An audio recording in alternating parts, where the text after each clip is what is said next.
What is counseling and what does the counselor do? We discuss these topics with Dr. Bryce Hagedorn from the University of Central Florida. Dr. Hagedorn is a professor of counselor education at the UFC's College of Community Innovation and Education in Orlando, Florida. He came to Slovakia to help Trnava University run a new study program on counseling. In the podcast, you will listen to our discussion about counseling addicted families and the sequential assessment and treatment model Dr. Hagedorn co-authored.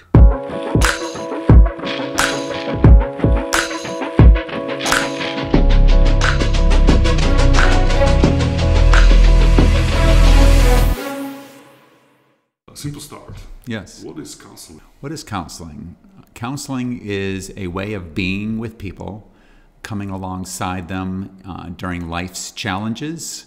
And those challenges can range anything from I'm struggling with a teenager, right? So as a parent, how do I best help my teenager? To relationship difficulties between a marriage, all the way over into struggles with alcohol. And then in the United States, it goes all the way up into severe and persistent mental illness like schizophrenia, bipolar, depression. So the entire range, and counseling is a philosophy of helping that really sees the client as a collaborator, right? So rather than psychology oftentimes sees the person as a patient, right, who we use a medical approach to fix a disease. Counseling sees the client who you collaborate with and you work together on a challenge. So the client is not the object, right, per se, but more he or she is more subject or agent of the change. Exactly. And so the work that a psychologist and a counselor actually does, very similar, not much difference in the United States or as we're starting the new profession in Slovakia. But our approach is very different. The way that we help is to help to empower the client, right?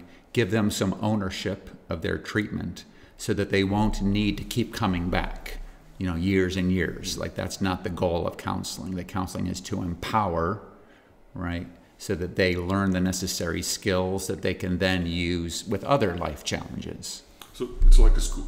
Yes. School of life. Yes, it is a school of life. That's a great way of saying it. What's the difference between counseling and social work, for example? So the difference between counseling and social work is that social work sees the client in context, right? So all the different things that are happening in society, and a social worker will come alongside someone and help them to navigate those various systems. So they might need family support or financial or behavioral or medical, right?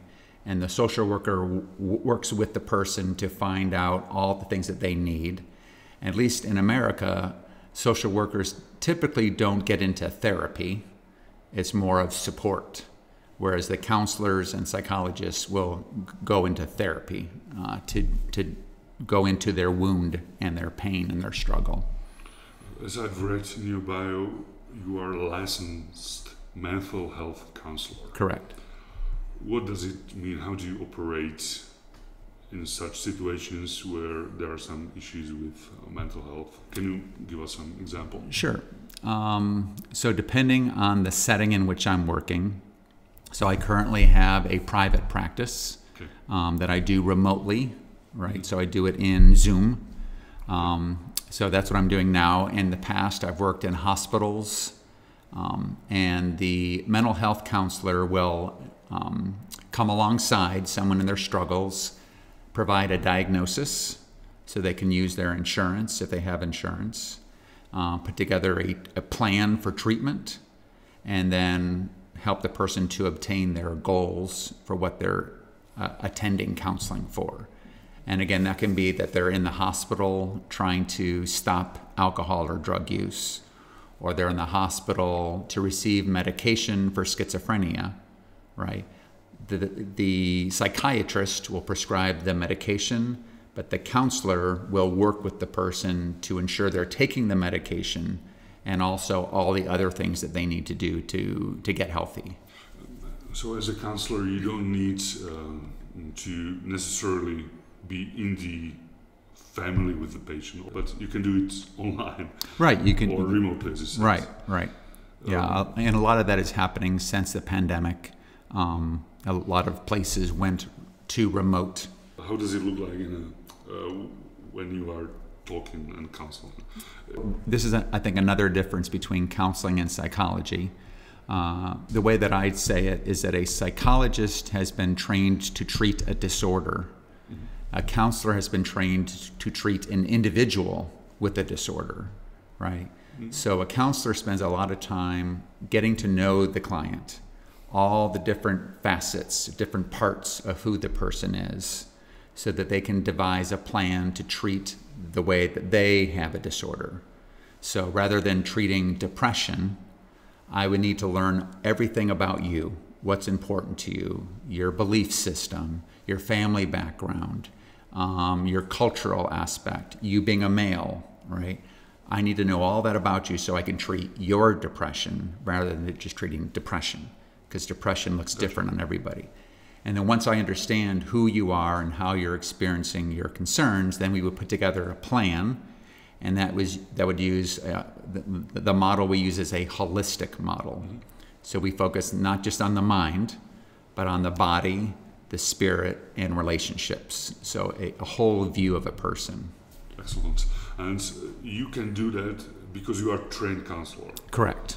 But you studied psychology, or what's your background? My background is in counseling. So I started my bachelor's degree is in psychology, and then I was deciding what do I do next. Actually, I was in the Marine Corps first, and then I got out and finished my degree, and then I kind of floated around, and I took a couple courses in psychology and a couple courses in counseling. And the helping philosophy that I explained earlier, really, from counseling, really resonated with me.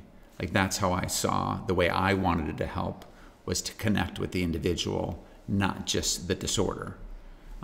So then I found my way into Master's of Counseling and then my Doctorate of Counseling. I believe that U.S. is far many years ahead of Slovakia in terms of counseling education and counseling as such. And one of the reasons is that the counseling is covered by insurance. So people can get help thanks to their insurance. Am I right? It is, and so we have two systems, right? We have the for-profit or insurance, and then we have the non-profit for those that can't afford insurance. And counselors are working in both, right? So the vast majority of counseling happens in community mental health, right? So those are the centers where people don't have to have insurance and can receive counseling. And unfortunately, the people that need that service are people that have the most struggles, right? Because they can't maintain a job, or because how severe their mental illness is, or they can't stay in a home, right? So sometimes they're living on the street, sometimes they're floating from place to place, and so they're usually very ill, and they need the type of help that a counselor, a psychologist, and a social worker, everybody working together to help that person have a productive life. You're also a master addiction counselor. Yes. Maybe we can elaborate on it more. How addictions affect people, affect their families, and what can a counselor do? Right. So my philosophy about why does addiction happen comes from the author Henry Nouwen. He said that people were born to experience perfect love, but then they encounter imperfect people. So that might be their parents, right? But there are some exemptions. There are some excellent parents, right? But no perfect parents, right?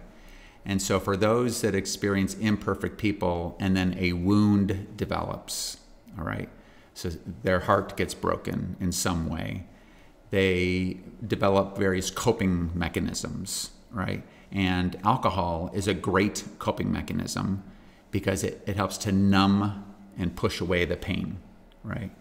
But then those coping mechanisms get out of control, and then it's those very same coping mechanisms that interfere with their experience of perfect love. So alcohol, drugs, sex, gambling, food, social media, internet, right? These are all different coping mechanisms, right? And when people realize that they can use something to cope with life, if they become more dependent on the coping mechanism than any other aspect, then it turns into addiction, right? And then that becomes their main way of dealing with life. And how can you help in such situation, you as a counselor? What can you do? So one is to bring awareness, right, to the person that their coping mechanism is there for a reason. So let's figure out, what is the reason? You know, why is it that you keep turning to drug or alcohol or gambling as a way to cope? So we want to identify what is the wound, but not go there too soon. So we want to first help them to develop other ways of coping. So addiction is a very individual, I even call it a selfish illness, because I'm doing what I think is best for me, right? And so I need to get out of my way of doing things and get into a community. So, is that possible? Yeah, so a community could either be a treatment community or a support group. So we have lots of support groups that the clients can choose from, like Alcoholics Anonymous is a big support group. And people can go there for free, right? Receive support and realize that I don't need to be doing it just for me, I need support from other people. So we want to help them to find support, develop other ways of coping that are healthier, and then we can go back to what is the reason you use in the first place. So the first part of treatment is coping and community, and then we go to the core wound. So those are the C's: coping, community, core. 3 C's. 3 C's. As far as I know and understand, addicted people, they are quite reluctant to change. Yes, until they have a good enough reason to change. Right. What are the good reasons? Well, people won't change until they've had enough pain or they have found enough inspiration. So we either need to let them have enough pain, and a counselor can be there and see their pain and just acknowledge, are you ready to change yet? And maybe you're not. I don't want to force it, because forcing it doesn't work long term. Like, you can force someone's behavior for short term, right? But over the long term, you can't. And another thing would be to provide some inspiration. So that's why attending those support groups can be so powerful, because they hear people who are years and years into recovery, and they can be inspired by their story. Oh, that person did it, I can do it. Let me talk to them and find out how and the more people they find to inspire them, their reluctance goes down, and then they're ready to receive help.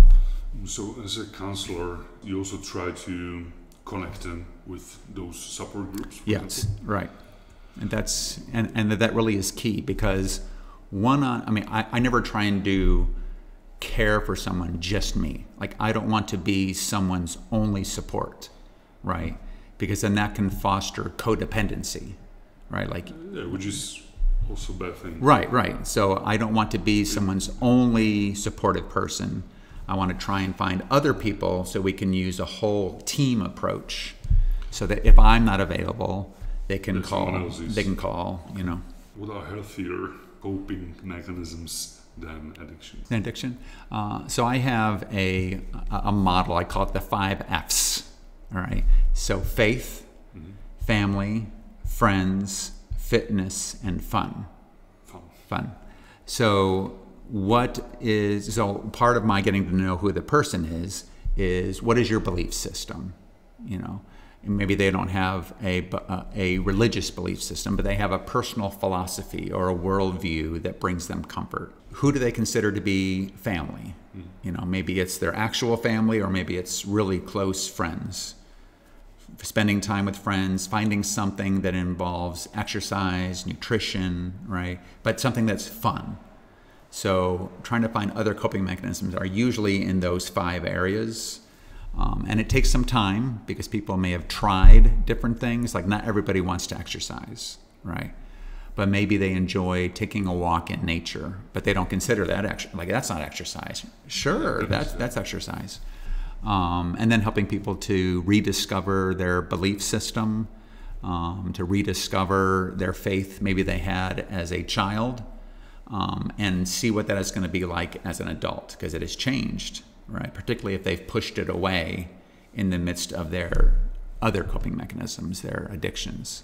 When I talk to people about problems, troubles, addictions, and stuff like that, we usually agree that the beginning of the problem starts within the family. Do you agree? Or I certainly agree. So I have a book called Counseling Addicted Families, and that is all about using a family system approach. So unfortunately, in the United States, we really only treat individuals because of insurance, right? Insurance, you need a medical diagnosis for a person, not for a family. So insurance doesn't pay for family counseling or couples counseling. They only pay for individual counseling.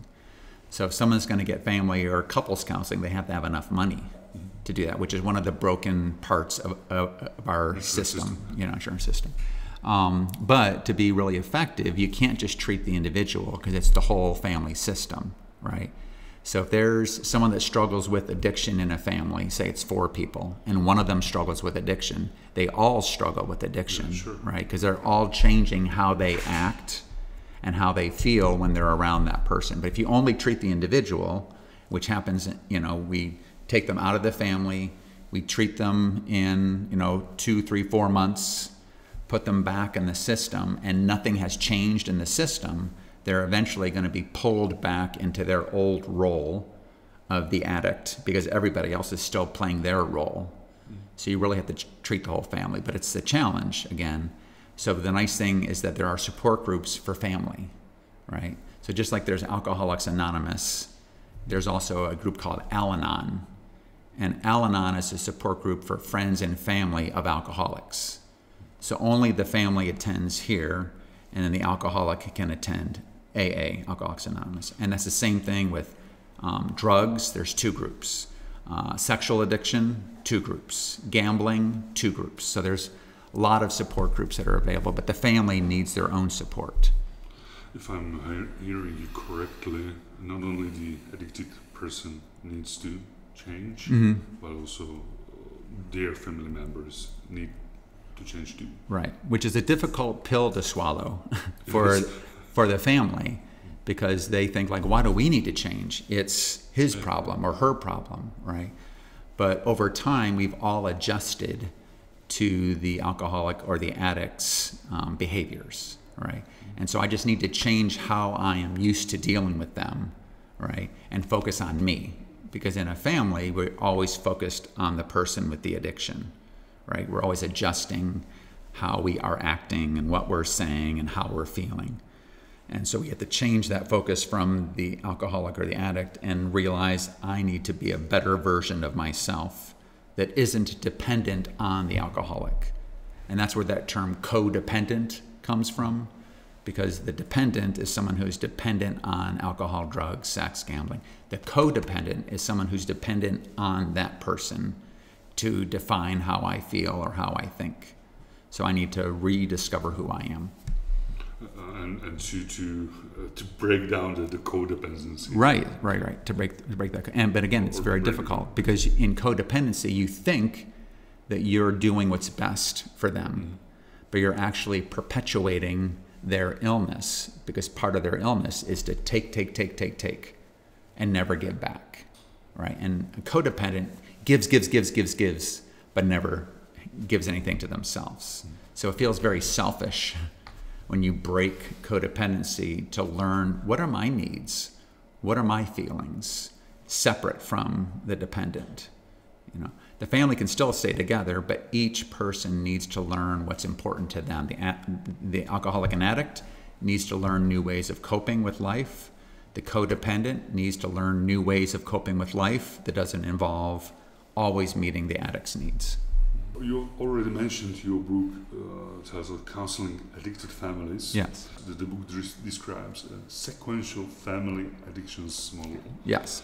Long story short, but what is it? There is it's called a model of change. It's called the trans-theoretical model of change, which means it's not governed by one theory. It's a theory on top of other theories. Or maybe it's underneath. Either way. So trans theory means you don't have to stay with one theory.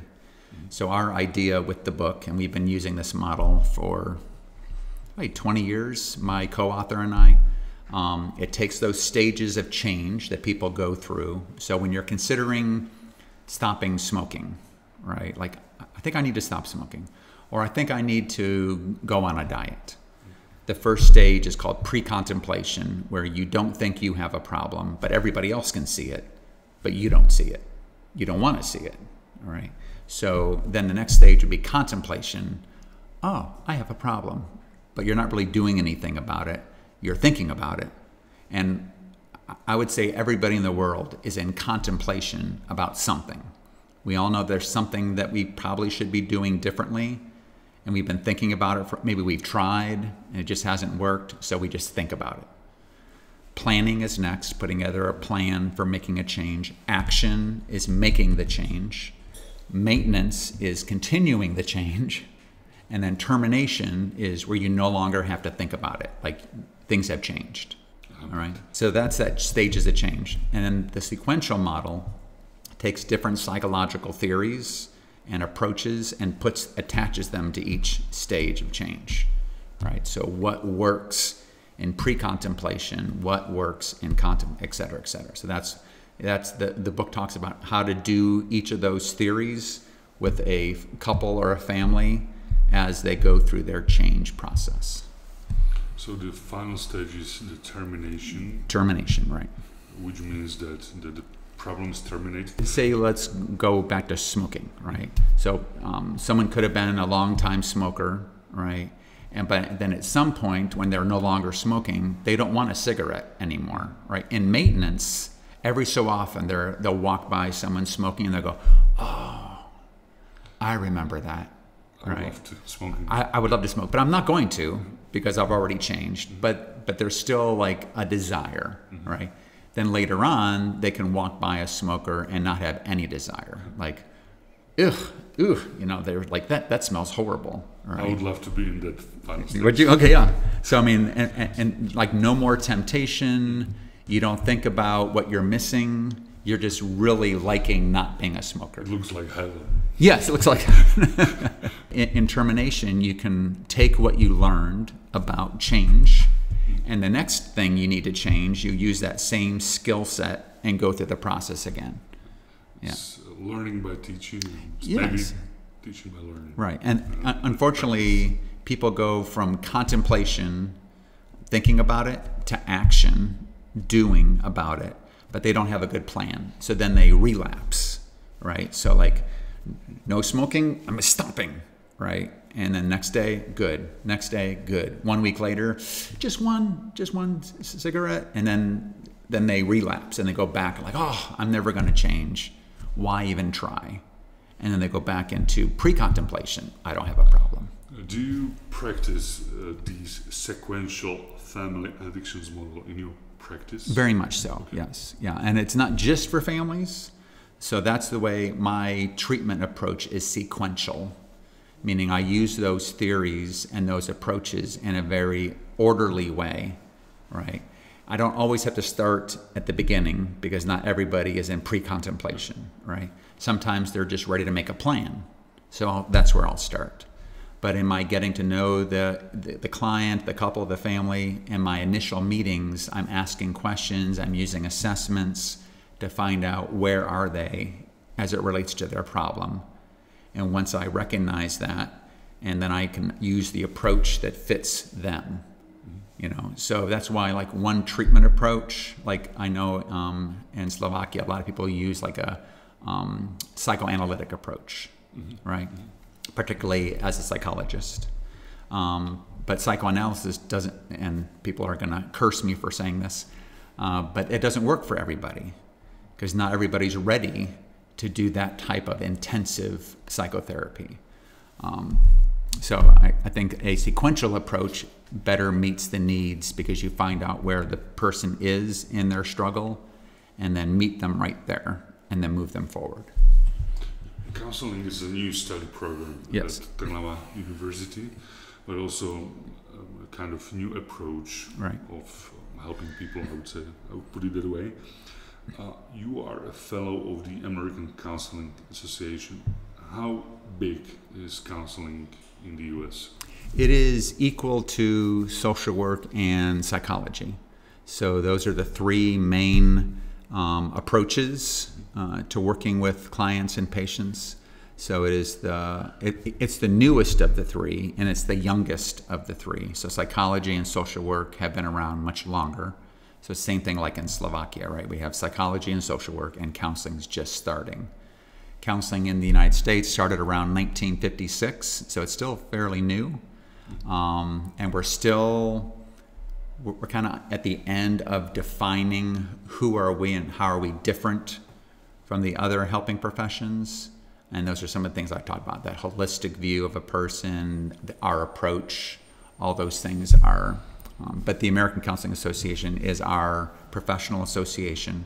And then to be considered a fellow is the highest recognition you can have in counseling.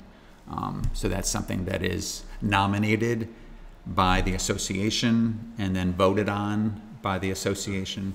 So back to the history, what was the motivation for such a new approach? Why psychology or social work weren't working enough or well, right, that the Americans back to 50s right, needed something new, something else? Yeah, so I mean 56 and then into the 60s and 70s is where it really grabbed hold. We were missing the individual, right? We were just seeing them as a patient, as an agent to act upon, okay, right? And we realized that particularly with managed care and insurance, we don't have years and years of therapy that psychology had typically done, right? And also, only those who could afford psychology for years and years and years could receive help, right? So the community mental health model, having free or affordable services, we needed a new approach, right? And we recognized, particularly with the spread of the humanistic movement, right, of the 60s and 70s, and seeing how important the individual is, that helped to shape our different approach to how we work with people. We need to see the person behind the illness and not just, call them their illness. It's interesting, in mental health services, it's the only diagnosis that we refer to someone as their diagnosis, right? So for example, if you struggle with anxiety, we would say you are anxious, right? But if you have heart disease, we don't say you are heart disease, right? So it's only in mental health that, and this is a part that we need to change, we refer to people as their diagnoses, not as their humanity. But in all other medical, we refer to them as a person with heart disease or a person with diabetes, right? So we try and change the language of someone with alcoholism or someone who struggles with schizophrenia, but they are not schizophrenia. So you serve as a professor and program director of counselor education at the University of Central Florida. I've read on your website that the counselors are to make positive, healthy changes in individual lives. You've said that you are more than 20 years in the education, at least. Do you see the change? I do see change. I see that we are becoming much more focused on multiculturalism and diversity. Another thing that we've been really good at is how do we hold on to our values and our beliefs while working with someone that has different values or different beliefs, right? That the counseling session is not for convincing or converting, it's for conversation, right? And the conversation can be healing and redemptive, right? As long as I can hold those two things in the same space.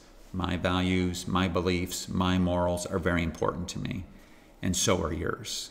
And how can we work together, even though they might be very different, and if we were to talk about them, maybe even clash. But this is not the place to necessarily, I'm not going to talk about my values with my client. I want to understand their perspective and then help them to use that to help move towards healing, right?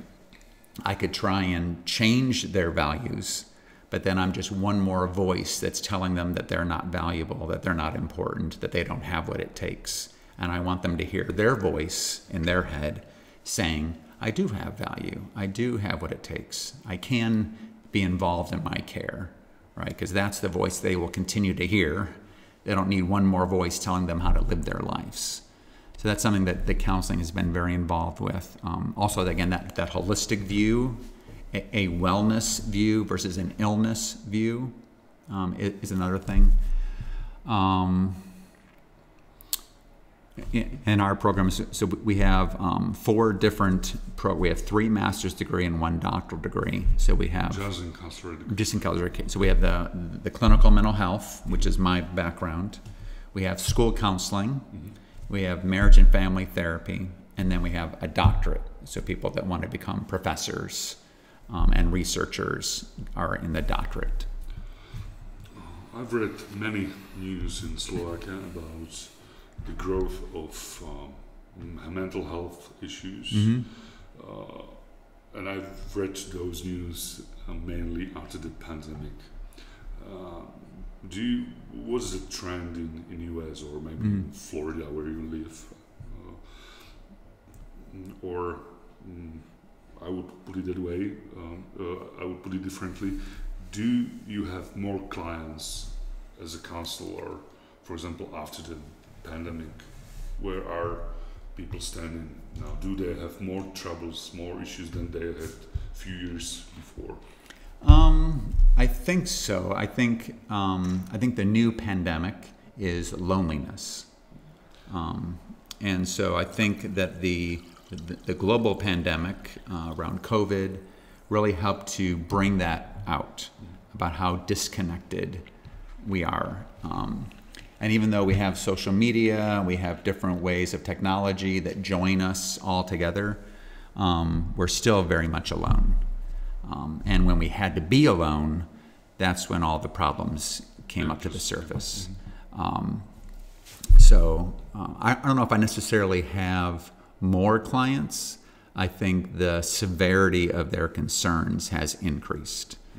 Just because they've realized that even though we've gotten back together and we're face to face now, that loneliness was shown to me, right? Like I couldn't avoid how alone I am.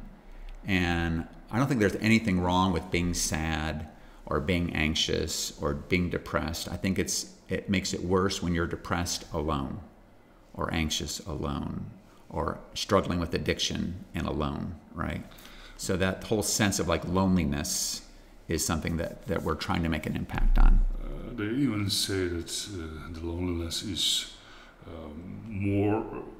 worse for health than smoking. Right, yeah. You can lose more years of life, right, being alone than you can related to smoking. You're right. And as a counselor, can you help people deal with loneliness as well?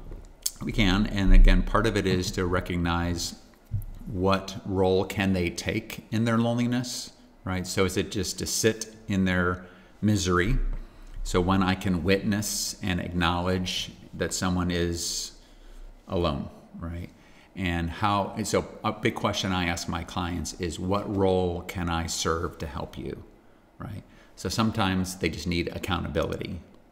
They need someone to check in with each week to make sure that they are doing what they said they wanted to do, right?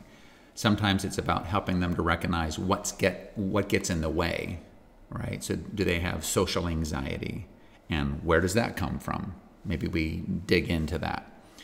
Maybe they don't have the skills to connect, right? So whenever they try and engage other people, maybe there's something about them that is off-putting that maybe they can change, right?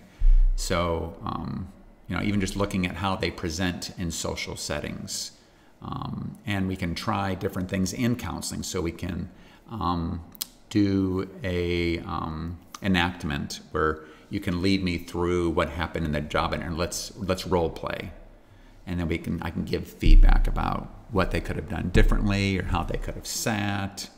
So yeah, there's a lot of things you can do, and then again helping to connect them with the community. So finding other people, hobbies, where can the person connect? But oftentimes it's around accountability. So someone that will walk with you as you're trying to break out of your loneliness. Your expertise lies also in the integration of spirituality and counseling. Correct. I can see the integration, but for our listeners, can those two things be integrated, and how? Particularly for that holistic view of the person, it would be like saying, I can be healthy psychologically, but not have my physical health. Those are integrated, right? So how my body is operating and how my mind is operating are linked directly, right? Same thing with how my mind is operating and how my relationships are operating, right? So if my marriage is not good, then that's going to affect my mind, right? And how my mind is operating is going to affect my marriage, right? So if I'm struggling with depression, it's going to affect my wife. If my wife and I are not getting along, it will affect my depression, right? Sure. So same way with my spirituality, my religion, my belief systems, those I think are integrated and really have to be. Does everyone have spirituality? Does everyone have spirituality? Using my lens, I would say yes, but I want to use my client's lens. But again, it's not my job to convince them, right? I'm just curious. But if you broaden the definition of spirituality to being what brings you personal meaning and what guides your life, all right? So that can be your own personal philosophy, right? You can be your own moral code of what you think is right and wrong for how people, or how you operate, right? How you approach life. It can be your worldview, kind of where do you fit in finding meaning to your life. So being an agnostic, being atheist, that's a belief system, right? I don't believe in a being. For an atheist, I don't believe in a higher power. Or agnostic, I believe that there's something, but I don't want to call it God, right? But that's still a way of organizing how I bring meaning into my life, right? And so regardless of where someone is, I want to help them to discover where are they in making meaning of their mental health concerns. Are there things we can grab from that meaning making to help you, right? Or is part of your struggle, your mental health struggle, coming from a fact that you don't have anything to hold on to? And maybe that's what I can help the client to do, is to find their meaning, right? To rediscover spirituality or a belief system or the role that religion will play, right? And I can provide the space for them to really critically examine it without feeling concerned that I'm going to try and convince them you need to be spiritual, right? Because that's going to push them back, right? They don't need that. They need a place where they can openly discuss their ideas, their struggles, their beliefs, their unbeliefs, in a place where they feel supported and honored, and someone's not trying to make them change. So the spirituality is about meaning. Correct. It's one of the things. Yeah, at its largest place. Yeah. How do I make meaning? I've met people who lacked a sense of meaning, sense of their meaning of life, right. Of their life. Can it relate to maybe the lack of spirituality, that their spirituality doesn't explain their meaning of life? Right. And I think in the people that you've met that have lacked meaning and don't have a purpose, they tend to be not the most joyful people.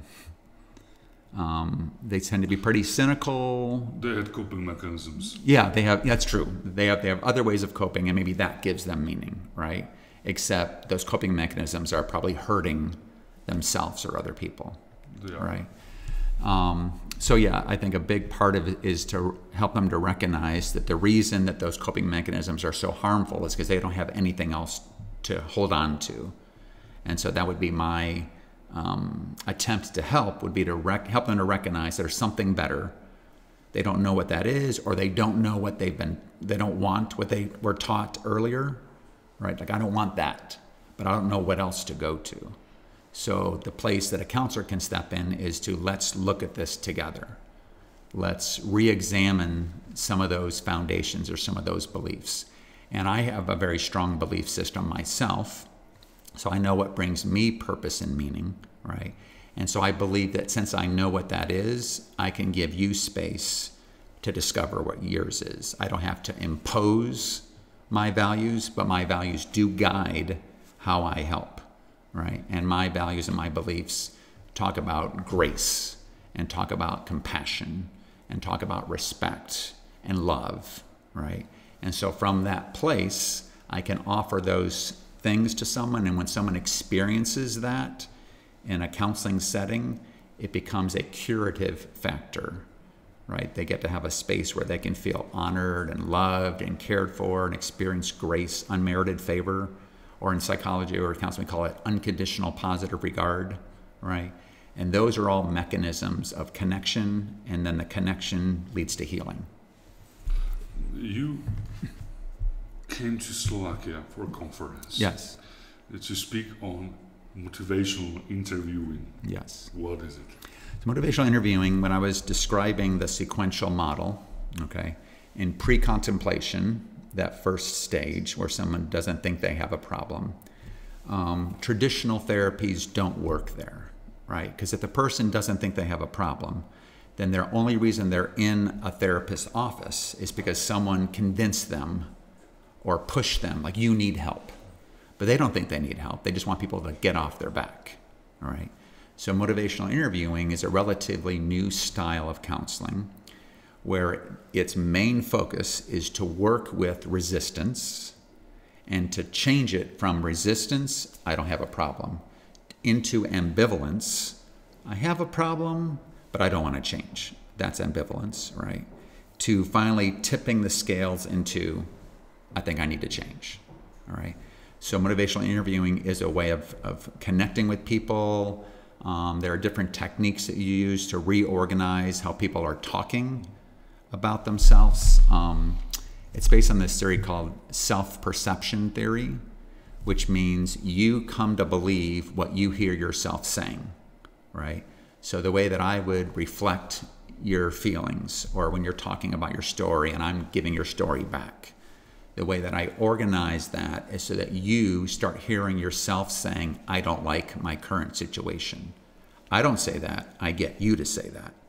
So there's an ethical component about motivational interviewing, because when I was first learning it, I could win any argument because I became very good at using your words and turning them around so that you came up with my idea, right? So it's a very methodical way of changing how, so you have to use it practically and ethically.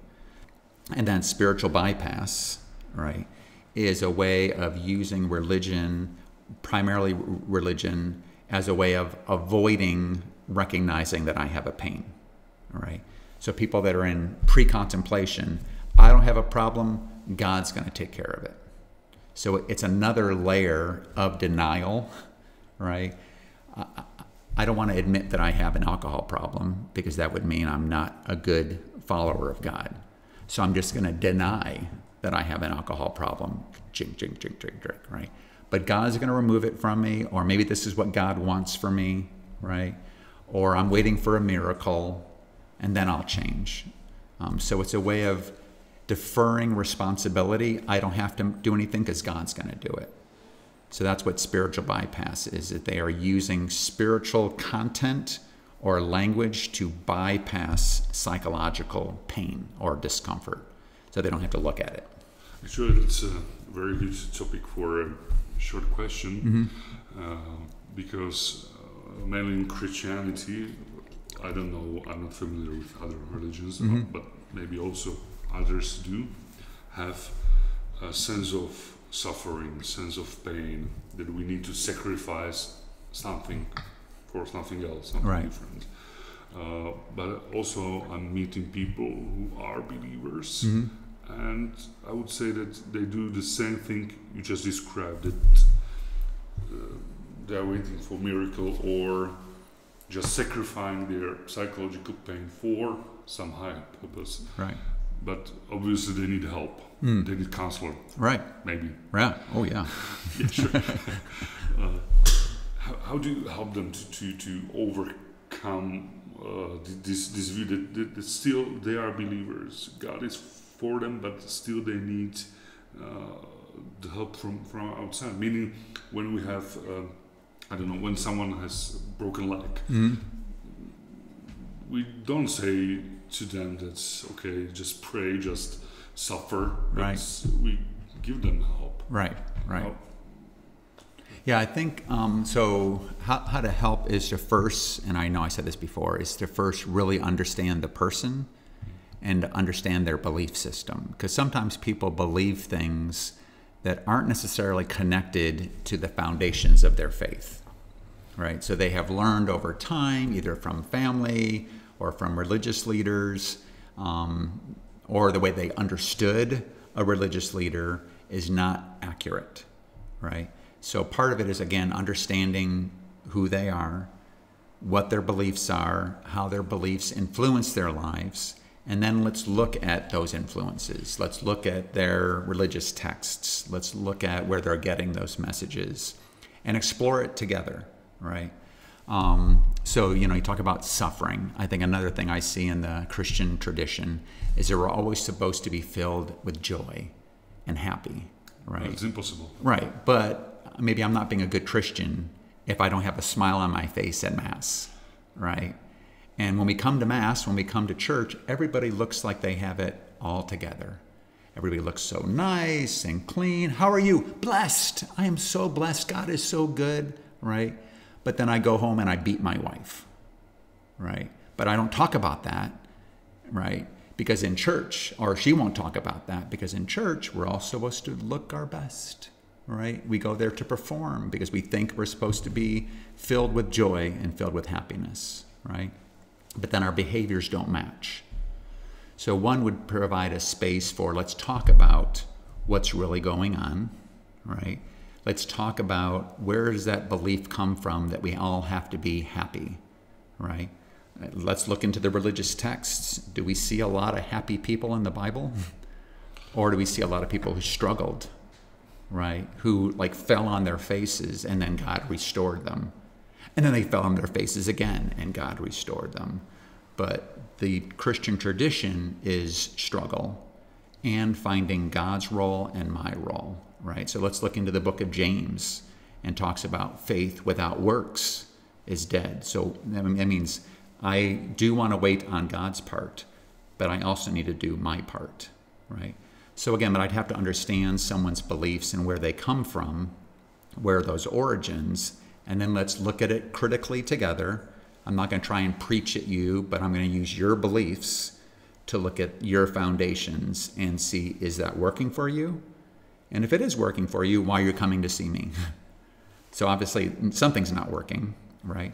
So let's see, is there a different way of doing that? Is there a different way of interpreting that or applying that to your life? But I want to provide the space for us to look at that and someone doesn't feel threatened, right? Because they may think that coming into a counselor that I'm going to preach at them. You have to be a better Christian. And that's what they're already struggling with, that they can't be a better Christian. So. Understood. You have been married for more than 25 years. Yes, we just celebrated 26. 26. Yes. Congratulations. Thank you. Thank you. It takes a lot of work. In the beginning of this interview, you were quoting a quote about imperfect love. Yes. So maybe you are an imperfect lover. Oh no, we are totally imperfect. Do you have any advice for couples, for married couples, on how to still love each other after such a long time? Yes, I think that the longer a couple is together, the less that they invest in one another and in the marriage, right? They get comfortable in their routine, right?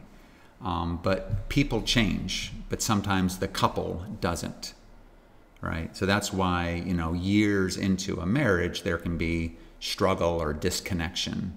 Or like when the children, if there are children, when they leave the home and it's just the husband and wife together, they don't know who they are together.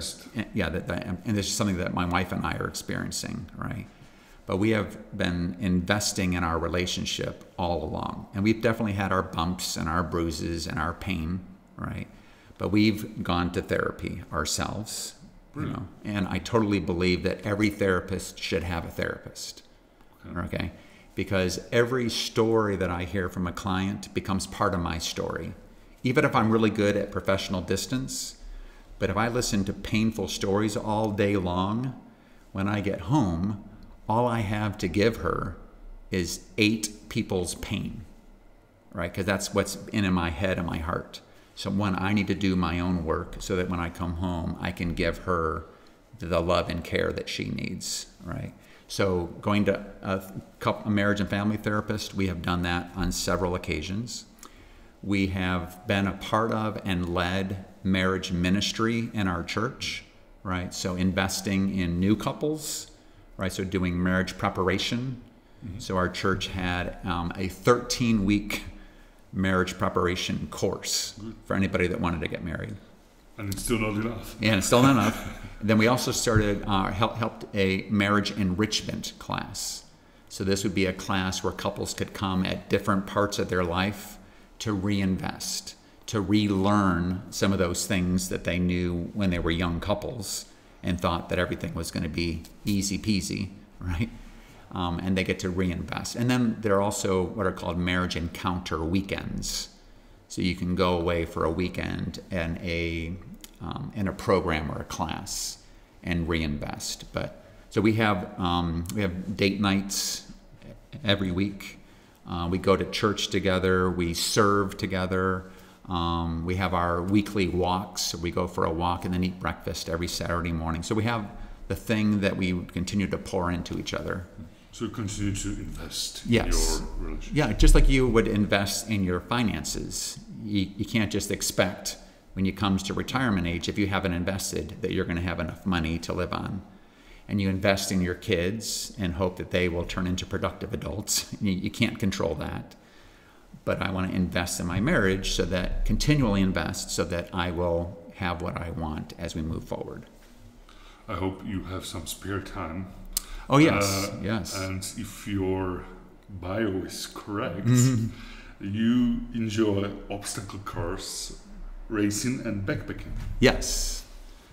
Do you? I do. In fact, when I get back to the United States, myself and my group of men, so I very much believe in having a band of brothers. So for me, I have about 5 or 6 men that I know that I can depend on, and they can depend on me, and we can be honest with each other and have fun with each other. So one of the things we do every year is we go out for 1 week and we go backpacking along the Appalachian Trail, and that goes from Georgia to Maine, and it's like 2,200 miles, which is like 4,000 kilometers. 2,200 Yeah. miles? Yeah, it could be almost 400 kilometers. Yeah.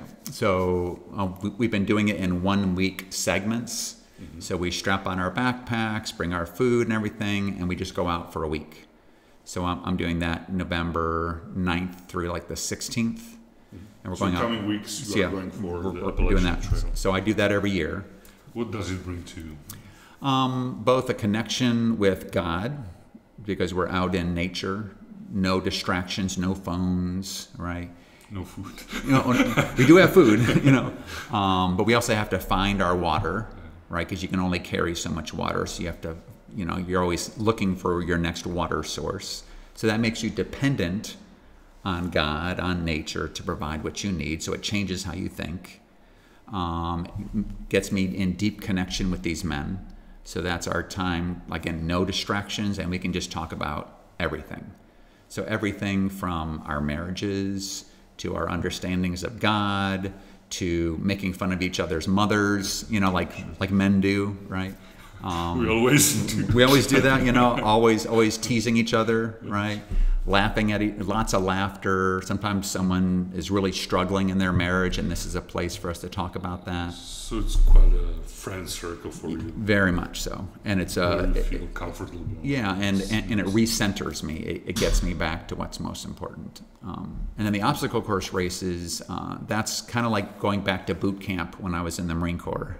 So ropes and things you jump over, you crawl under, and you're like running through the woods, and they have different obstacles, different things that you have to get over. So like monkey bars. Does it keep you fit? It does, yeah. So you do it for the way of, for that reason. Yeah, yeah. And I part of my daily exercise is I usually work out for about an hour a day. And I really enjoy that type of exercise, kind of like the high intensity intervals. That's what I love doing. Cool. Last question. Yeah. Are there in the world any obstacles that one can't overcome? That can't overcome? Wow. It's like you do this professionally. That was a great question. You too. I think there are certain challenges that we'll never be finished with, right? So the fact that a traumatic event happened. So, for example, in the Marine Corps, I was in combat, right? That happened. That's never going to be done in my mind. So what I did when I was in combat resulted in horrible things happen in war, right? So that's never going to go away. And for some, that becomes their main focus for the rest of their life. Like they can't get past it. But I have found with counseling, with my faith, with my family, I've changed how I live with it, right? So it doesn't go away, but how much I let it influence my day-to-day, it doesn't influence my day-to-day anymore. It's not in termination, okay, because it's always going to be there. It's in maintenance. And maintenance can be anywhere from 6 months to a lifetime. That's just something I'm going to need to learn to live with, right? So trauma never goes away, but I don't have to be carrying it around with me everywhere I go. It doesn't have to be the screen through which I interpret my life events. It doesn't have to be through trauma, right? So I don't think there are any problems. I don't think problems ever go away. I just think we learn better coping, right? And then those coping then bring us new connections, new meaning, right? And that helps us to connect with the perfect love, whether that be from a higher power, whether that be from the people around us. So I think that's the better approach.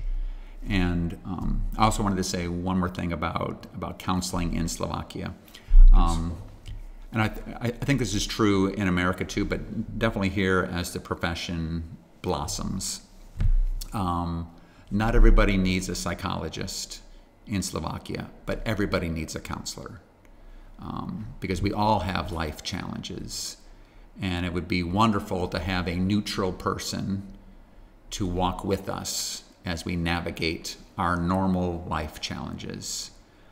It doesn't have to be where I have a mental illness. I might, but I just am the normal day-to-day struggles in my family, struggles at my job, struggles with my faith, struggles with my health, right? Where a counselor would be a crucial person to have in my corner. Great talking to you, and thank you very, very much for having you here on our podcast. It's been a pleasure.